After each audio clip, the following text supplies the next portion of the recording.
ओम शांति। आज साकार महावाक्य 10/1/2026। मधुर संतान माने तुमर जोगर यात्रा बिल्कुल गुप्त। तुम्हें माने एबे मुक्तिधाम जीवापाई यात्रा करुछ। प्रश्न, तुलालोक निवासी सूक्ष्मलोक निवासी फरिस्ता हेबार पुरुषार्थ कौन?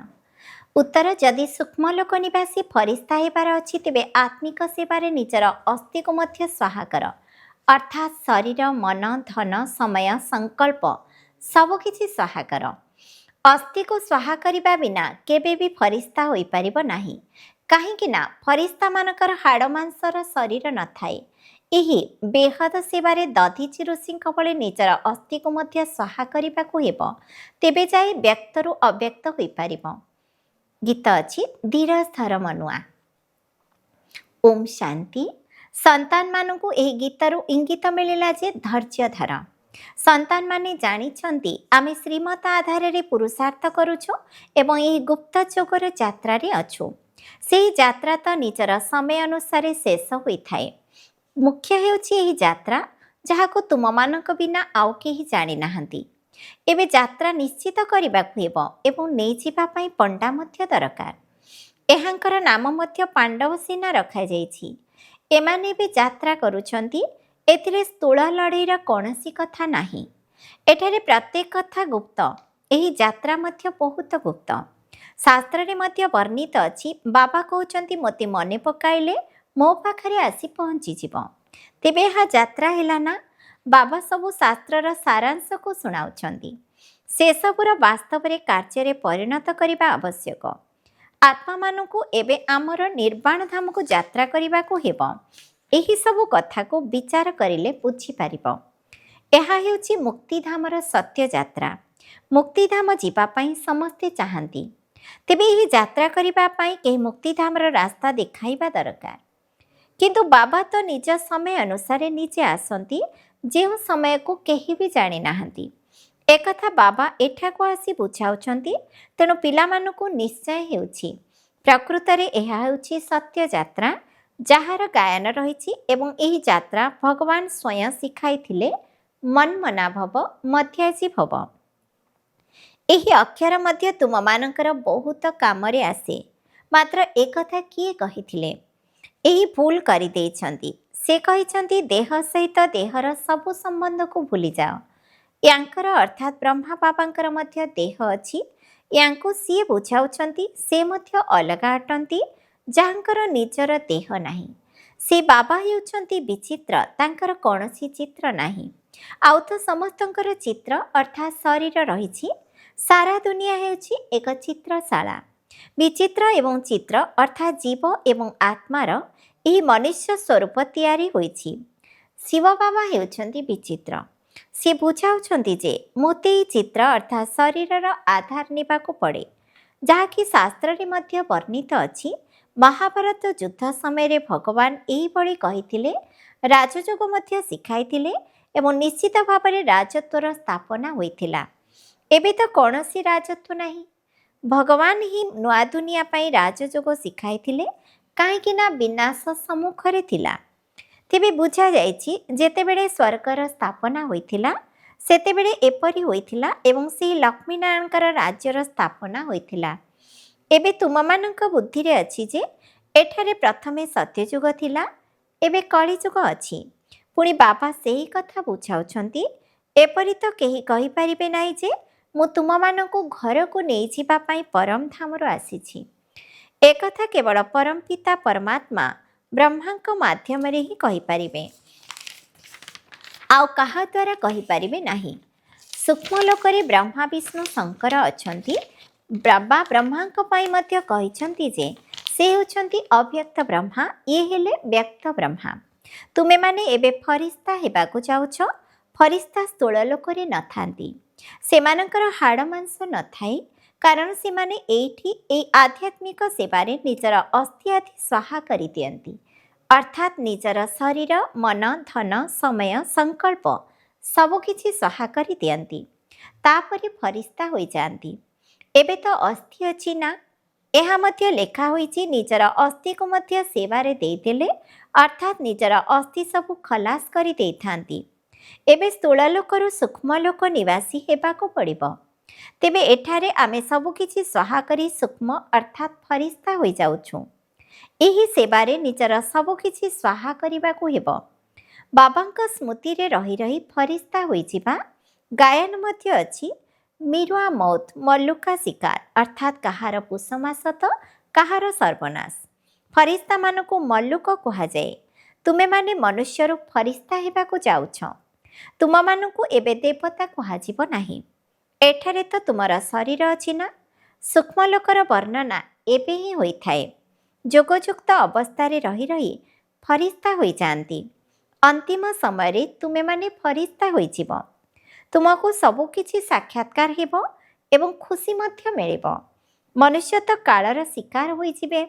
ତୁମମାନଙ୍କ ଭିତରେ ଯେଉଁମାନେ ମହାବୀର ଅଛନ୍ତି ସେମାନେ ତ ସ୍ଥିର ରହିବେ। ବାକି ଆଗକୁ କ'ଣ କ'ଣ ସବୁ ହେବ? ବିନାଶର ଦୃଶ୍ୟ ତ ନିଶ୍ଚିତ ଦେଖିବାକୁ ମିଳିବ। ଅର୍ଜୁନକୁ ବିନାଶର ସାକ୍ଷାତକାର ହେଲା। ଜଣେ ଅର୍ଜୁନଙ୍କ କଥା ନୁହେଁ। ତୁମମାନଙ୍କୁ ବିନାଶ ଏବଂ ସ୍ଥାପନାର ସାକ୍ଷାତକାର ହେଉଛି। ପ୍ରଥମେ ବ୍ରହ୍ମା ବାବାଙ୍କୁ ମଧ୍ୟ ବିନାଶର ସାକ୍ଷାତକାର ହୋଇଥିଲା, କିନ୍ତୁ ସେ ସମୟରେ ଜ୍ଞାନ କିଛି ନଥିଲା। କେବଳ ଏତିକି ଲେଖିଲେ ଯେ ସୃଷ୍ଟିର ବିନାଶ ହେଉଛି। ପୁଣି ଚତୁର୍ଭୁଜଙ୍କର ସାକ୍ଷାତକାର ହେଲା। ବୁଝିବାକୁ ଲାଗିଲେ ଯେ ଏହା ତ ବହୁତ ବଢ଼ିଆ। ବିନାଶ ପରେ ମୁଁ ବିଶ୍ୱର ମାଲିକ ହେବି, ତେଣୁ ଖୁସି ଆସିଗଲା। ଦୁନିଆ ଏକଥା ଜାଣିନାହିଁ ଯେ ବିନାଶ ହେବା ମଧ୍ୟ ବହୁତ ଭଲ। ଶାନ୍ତି ପାଇଁ କେତେ ପ୍ରଯତ୍ନ କରୁଛନ୍ତି, କିନ୍ତୁ ଶେଷରେ ବିନାଶ ତ ହେବାର ଅଛି। ସମସ୍ତେ ଡାକୁଛନ୍ତି, ହେ ପତିତ ପାବନ ଆସ। ତେଣୁ ବାବା ନିଶ୍ଚିତ ଆସିବେ ଏବଂ ଏଠାକୁ ଆସି ପାବନ ଦୁନିଆର ସ୍ଥାପନା କରିବେ, ଯେଉଁଠାରେ ଆମେମାନେ ରାଜତ୍ୱ କରିବା। ତେବେ ଏହା ଭଲ କଥା ନା? ପତିତ ପାବନକୁ କାହିଁକି ମନେ ପକାଉଛନ୍ତି? କାହିଁକି ନା ଏଠାରେ ଦୁଃଖ ଅଛି। ଦେବତାମାନେ ପାବନ ଦୁନିଆରେ ଥାଆନ୍ତି। ପତିତ ଦୁନିଆରେ ତ ଦେବତାମାନଙ୍କର ପାଦ ମଧ୍ୟ ପଡ଼ିପାରିବ ନାହିଁ। ତେଣୁ ନିଶ୍ଚିତ ଭାବରେ ପତିତ ଦୁନିଆର ବିନାଶ ହେବା ଉଚିତ। ଗାୟନ ମଧ୍ୟ ଅଛି ଯେ ମହାବିନାଶ ହେଲା, ତାପରେ କ'ଣ ହୁଏ? ଗୋଟିଏ ଧର୍ମର ସ୍ଥାପନା, ତାହା ତ ଏହିପରି ହେବ ନା। ଏହିଠାରେ ହିଁ ରାଜଯୋଗ ଶିଖିବେ। ଦୁନିଆର ବିନାଶ ହେବ, ବାକି ଭାରତରେ କିଏ ରହିବ? ଯେଉଁମାନେ ରାଜଯୋଗ ଶିଖୁଛନ୍ତି, ଅନ୍ୟମାନଙ୍କୁ ଜ୍ଞାନ ଦେଉଛନ୍ତି, ସେହିମାନେ ରହିବେ। ବାକି ବିନାଶ ତ ସମସ୍ତଙ୍କର ହେବାର ଅଛି। ଏଥିରେ ଡରିବାର କିଛି କଥା ନାହିଁ। ପତିତ ପାବନକୁ ଡାକୁଛନ୍ତି, ତେଣୁ ସିଏ ଆସୁଛନ୍ତି, ତେବେ ଖୁସି ହେବା ଉଚିତ ନା? ବାବା କହୁଛନ୍ତି ବିକାରଗ୍ରସ୍ତ ହୁଅ ନାହିଁ। ଏହି ବିକାର ଉପରେ ବିଜୟୀ ହୁଅ, ଅର୍ଥାତ୍ ଏହି ବିକାରର ଦାନ ଦେଇଦିଅ। ତେବେ ଗ୍ରହଣ ଛାଡ଼ିଯିବ। ଭାରତର ଗ୍ରହଣ ନିଶ୍ଚିତ ଛାଡ଼େ, କାରଣ କଳାରୁ ଗୋରା ହେବାକୁ ପଡ଼ିବ। ସତ୍ୟଯୁଗରେ ପବିତ୍ର ଦେବତାମାନେ ଥିଲେ। ନିଶ୍ଚିତ ରୂପେ ସେମାନେ ଏହିଠାରେ ହିଁ ଦେବତା ହୋଇଥିବେ। ତୁମେମାନେ ଜାଣୁଛ ଯେ ଆମେ ଶ୍ରୀମତ ଆଧାରରେ ନିର୍ବିକାରୀ ହେଉଛୁ। ଭଗବାନ ଉବାଚ, ଏହା ହେଉଛି ଗୁପ୍ତ। ଶ୍ରୀମତରେ ଚାଲି ତୁମେମାନେ ରାଜତ୍ୱ ନେଉଛ। ବାବା କହୁଛନ୍ତି ତୁମେମାନେ ନରରୁ ନାରାୟଣ ହେବାକୁ ଯାଉଛ। ଗୋଟିଏ ସେକେଣ୍ଡରେ ରାଜତ୍ୱ ମିଳିଯିବ। ଆରମ୍ଭରେ କନ୍ୟାମାନେ 4-5 ଦିନ ପର୍ଯ୍ୟନ୍ତ ଧ୍ୟାନ ଅବସ୍ଥାରେ ବୈକୁଣ୍ଠରେ ଯାଇ ରହୁଥିଲେ। ଶିବ ବାବା ଆସି ପିଲାମାନଙ୍କୁ ବୈକୁଣ୍ଠର ମଧ୍ୟ ସାକ୍ଷାତକାର କରାଉଥିଲେ। ଦେବତାମାନେ କେତେ ଆଡ଼ମ୍ବରର ସହିତ ଯିବା ଆସିବା କରିବାର ମଧ୍ୟ ଦେଖୁଥିଲେ। ତେଣୁ ପିଲାମାନେ ମଧ୍ୟ ହୃଦୟଙ୍ଗମ କରୁଛନ୍ତି ଯେ ପ୍ରକୃତରେ ବାବା ଗୁପ୍ତ ବେଶରେ ଆସି ଆମକୁ ବୁଝାଉଛନ୍ତି। ସେ ବ୍ରହ୍ମାଙ୍କ ଶରୀରରେ ଆସନ୍ତି। ତେବେ ବ୍ରହ୍ମାଙ୍କ ଶରୀର ତ ଏଇଠି ଦରକାର ନା। ପ୍ରଜାପିତା ବ୍ରହ୍ମାଙ୍କ ଦ୍ୱାରା ସ୍ଥାପନା। ବାବା ବୁଝାଉଛନ୍ତି, ଯିଏ ଆସିଲେ ତାଙ୍କୁ ପଚାର କାହା ପାଖକୁ ଆସିଛ? କହିବେ ବିକେଙ୍କ ପାଖକୁ। ଆଚ୍ଛା, ବ୍ରହ୍ମାଙ୍କ ନାମ କେବେ ଶୁଣିଛ? ପ୍ରଜାପିତା ଅଟନ୍ତି ନା? ଆମେ ସମସ୍ତେ ତାଙ୍କର ହୋଇଛୁ। ନିଶ୍ଚିତ ଆଗରୁ ମଧ୍ୟ ହୋଇଥିଲେ। ବ୍ରହ୍ମାଙ୍କ ଦ୍ୱାରା ସ୍ଥାପନା, ତେଣୁ ସାଥିରେ ବ୍ରାହ୍ମଣ ମଧ୍ୟ ଦରକାର। ବାବା ବ୍ରହ୍ମାଙ୍କ ଦ୍ୱାରା କାହାକୁ ବୁଝାଉଛନ୍ତି? ଶୂଦ୍ରମାନଙ୍କୁ ତ ବୁଝାଇବେ ନାହିଁ। ଆମେମାନେ ହେଉଛୁ ବ୍ରହ୍ମା ମୁଖବଂଶାବଳୀ ବ୍ରାହ୍ମଣ। ଶିବ ବାବା ଆମକୁ ବ୍ରହ୍ମାଙ୍କ ଦ୍ୱାରା ଆପଣାର କରିଛନ୍ତି। ବ୍ରହ୍ମାକୁମାର କୁମାରୀମାନେ ବହୁତ ଅଛନ୍ତି।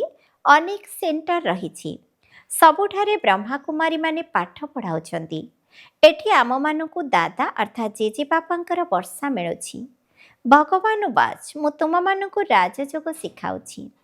ସିଏ ହେଲେ ନିରାକାର, ତେଣୁ ୟାଙ୍କ ଶରୀରର ଆଧାର ନେଇ ଆମମାନଙ୍କୁ ଜ୍ଞାନ ଶୁଣାଉଛନ୍ତି। ପ୍ରଜାପିତାଙ୍କର ତ ସମସ୍ତେ ସନ୍ତାନ ଅଟନ୍ତି ନା। ଆମେ ହେଉଛୁ ପ୍ରଜାପିତା ବ୍ରହ୍ମା କୁମାର କୁମାରୀ, ଶିବ ବାବା ହେଉଛନ୍ତି ଜେଜେ ବାପା। ସିଏ ଆମକୁ ପୋଷ୍ୟ କରିଛନ୍ତି।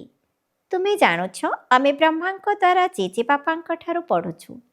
ଏ ଲକ୍ଷ୍ମୀନାରାୟଣ ଉଭୟ ସ୍ୱର୍ଗର ମାଲିକ ଅଟନ୍ତି ନା? ଉଚ୍ଚରୁ ଉଚ୍ଚ ନିରାକାର ହିଁ ଭଗବାନ ଅଟନ୍ତି ନା? ସନ୍ତାନମାନଙ୍କର ବହୁତ ଭଲ ଧାରଣା ହେବା ଉଚିତ। ସର୍ବପ୍ରଥମେ ବୁଝ ଯେ ଭକ୍ତି ମାର୍ଗରେ ଦୁଇ ଜଣ ପିତା ଅଛନ୍ତି। ସ୍ୱର୍ଗରେ ଅର୍ଥାତ୍ ସତ୍ୟଯୁଗରେ କେବଳ ଜଣେ। ପାରଲୌକିକ ପିତାଙ୍କ ଦ୍ୱାରା ରାଜତ୍ୱ ମିଳିଗଲା, ପୁଣି ସେଠାରେ କାହିଁକି ତାଙ୍କୁ ମନେ ପକାଇବା? ସେଠାରେ ଦୁଃଖ ହିଁ ନାହିଁ ଯାହାକି ମନେ ପକାଇବାକୁ ପଡ଼ିବ। ଦୁଃଖହର୍ତ୍ତା ସୁଖକର୍ତ୍ତା ବୋଲି ଗାୟନ ରହିଛି ନା? ତାହା ହେଉଛି ବର୍ତ୍ତମାନର କଥା। ଯାହା ଅତିକ୍ରାନ୍ତ ହୋଇଯାଏ ତାହାର ଗାୟନ ହୁଏ। ତେବେ ଜଣକର ହିଁ ମହିମା ରହିଛି। ସେ ଏକମାତ୍ର ବାବା ହିଁ ଆସି ପତିତମାନଙ୍କୁ ପାବନ କରୁଛନ୍ତି। କିନ୍ତୁ ମନୁଷ୍ୟ କ'ଣ ଏକଥା ବୁଝୁଛନ୍ତି? ସେମାନେ ତ ବିତି ଯାଇଥିବା କଥାକୁ ବସି ଲେଖୁଛନ୍ତି। ତୁମେମାନେ ଏବେ ବୁଝିପାରୁଛ, ପ୍ରକୃତରେ ବାବା ହିଁ ଆସି ରାଜଯୋଗର ଶିକ୍ଷା ଦେଉଛନ୍ତି, ଯାହାଦ୍ୱାରା ରାଜ୍ୟ ମିଳୁଛି। ପୁଣି 84 ଜନ୍ମର ଚକ୍ରରେ ଆସୁଛନ୍ତି। ଏବେ ଆମେମାନେ ପାଠ ପଢ଼ୁଛୁ, ପୁଣି 21 ଜନ୍ମ ପର୍ଯ୍ୟନ୍ତ ରାଜ୍ୟ କରିବା, ଏହିପରି ଦେବତା ହେବା। କଳ୍ପ ପୂର୍ବରୁ ମଧ୍ୟ ଏପରି ହୋଇଥିଲୁ। ବୁଝିପାରୁଛ ଯେ ଆମେମାନେ ହିଁ ପୁରା 84 ଜନ୍ମର ଚକ୍ର ଲଗାଇଲୁ। ଏବେ ପୁଣି ସତ୍ୟଯୁଗ ତ୍ରେତା ଯୁଗକୁ ଯିବା। ସେଥିପାଇଁ ବାବା ପଚାରୁଛନ୍ତି, ପୂର୍ବରୁ କେତେଥର ବାବାଙ୍କ ସହିତ ମିଶିଛ? ଏହା ବାସ୍ତବିକ କଥା ନା? ଯଦି ନୂଆ କେହି ବି ଶୁଣିବେ ତେବେ ବୁଝିଯିବେ ଯେ 84 ଜନ୍ମର ଚକ୍ର ନିଶ୍ଚିତ ଅଛି। ଯେଉଁମାନେ ପ୍ରଥମରୁ ଆସନ୍ତି ସେହିମାନଙ୍କର ହିଁ ଚକ୍ର ପୂର୍ଣ୍ଣ ହେଉଥିବ। ତେଣୁ ବୁଦ୍ଧିରେ ବିଚାର କରିବା ଦରକାର। କହୁଛନ୍ତି, ବାବା ଏହି ଘରେ ଏହି ଡ୍ରେସ୍ରେ ଆମେମାନେ ଆପଣଙ୍କ ସହିତ ଅନେକ ଥର ମିଳନ କରିଛୁ ଏବଂ ଆଗକୁ ମଧ୍ୟ ଏହିଭଳି ମିଳନ କରୁଥିବୁ। ପତିତରୁ ପାବନ, ପାବନରୁ ପତିତ ହୋଇ ଆସିଛୁ।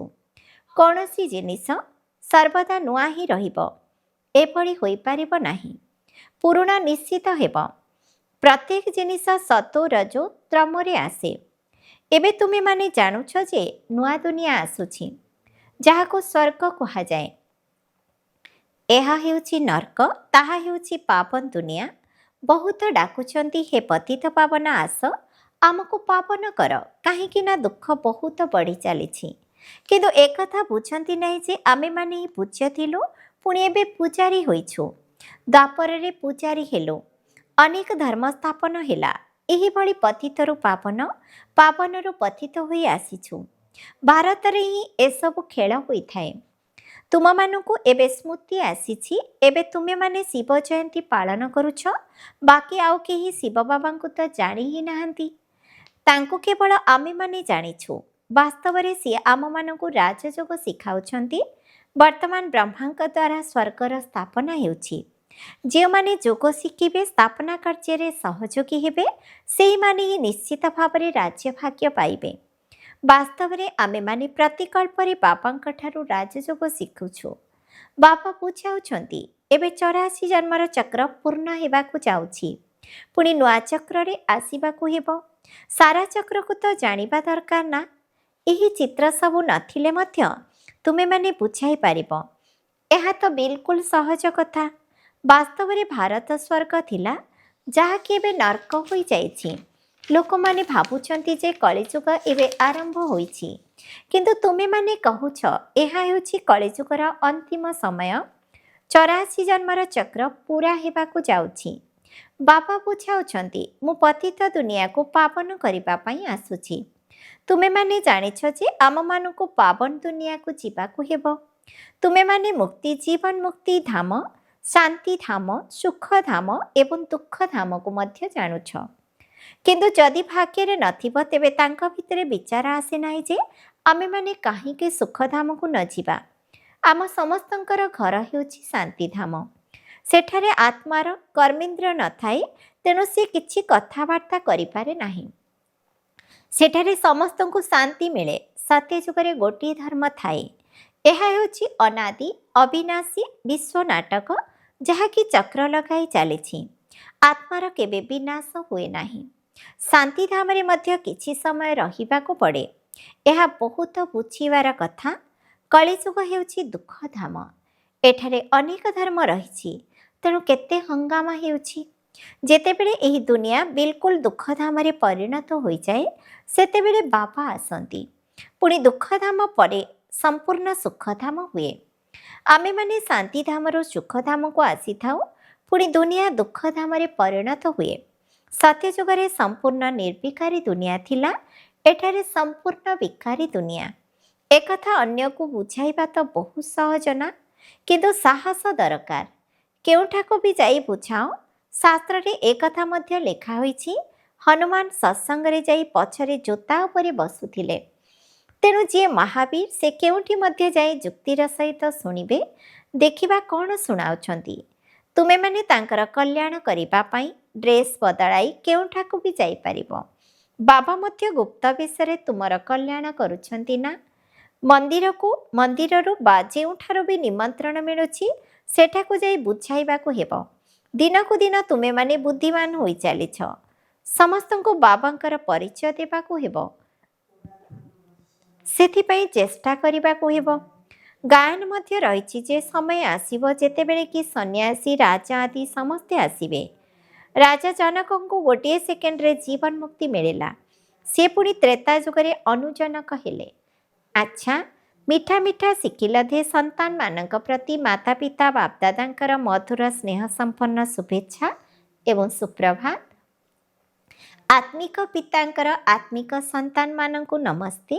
आम आत्मिक संतान मानकर मध्य आत्मिक पितांकु नमस्ते नमस्ते नमस्ते। धारणा पई मुख्य सारांश 1 नंबर।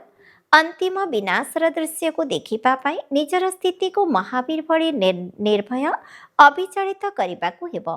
गुप्त भावरे जोगर यात्रा रे रहिबाकु हेबो। 2 नंबर। अव्यक्त लोकनिवासी फरिस्ता हेबा पई बेहदर सेवारे दधीचि ऋषिंक परि निजर अस्थि को स्वाहा करिबाकु हेबो। वरदान। प्रथम श्रीमत उपरे विशेष ध्यान दे मूलदुआ को मजबूत करुथिबा सहज जोगी हुआ। बापदादांकर प्रथम नंबर श्रीमती हिला निजको आत्मा मने करी बाबा को मने पकाओ। जदि आत्मा परिवर्ते निजको साधारण शरीरधारी मने करुछ, तेबे जोग स्थायी भावरे लागि परिबो नाही। एमिति भी कौनसी दुईटी जिनिसको जेतेबेले जोड़ा जाइथाए, सेतेबेले ताको प्रथमे समान करिथांती। सेपरि निजको जदि आत्मा मने करी बाबा को मने पकाइबो, तेबे जोग करिबा सहज होइजिबो। तेणु एही श्रीमती मुख्य मूलदुआ अटे। एही कथा उपरे बारंबार गुरुत्व देउथाओ, ताहा हेले सहज जोगी होइजिबो। स्लोगान। कर्म ही आत्मार दर्शन कराइबार दर्पण अटे। सेथिपाई कर्म द्वारा शक्ति स्वरूप को प्रत्यक्ष कर। अव्यक्त इशारा। एही अव्यक्ति मासरे बंधन मुक्त होई जीवन मुक्त स्थितिर अनुभव कर। ब्राह्मणरू फरिस्ता अर्थात जीवन मुक्त जीवन बंधन नुहे। ना देहर बंधन, ना देहर संबंधर बंधन, ना देहर पदार्थ गुड़िकर बंधन। जदि देह प्रति रहिथिबा आकर्षण को समाप्त करिदेब, तेबे देहर संबंध एवं देहर पदार्थ गुड़िकर बंधन आपे आपे समाप्त होइजिब। एमिति नुहे कि चेष्टा करिबा, तेबे चेष्टा कोशिश बा चेष्टा कौनसी शब्द ही प्रमाणित करुछि कि पुराणा दुनिया प्रति तुमर कशिश अर्थात आकर्षण रहिछि। सेतिपई कोशिश शब्द को समाप्त कर एवं देहाभिमान को त्याग कर। ओम शांति।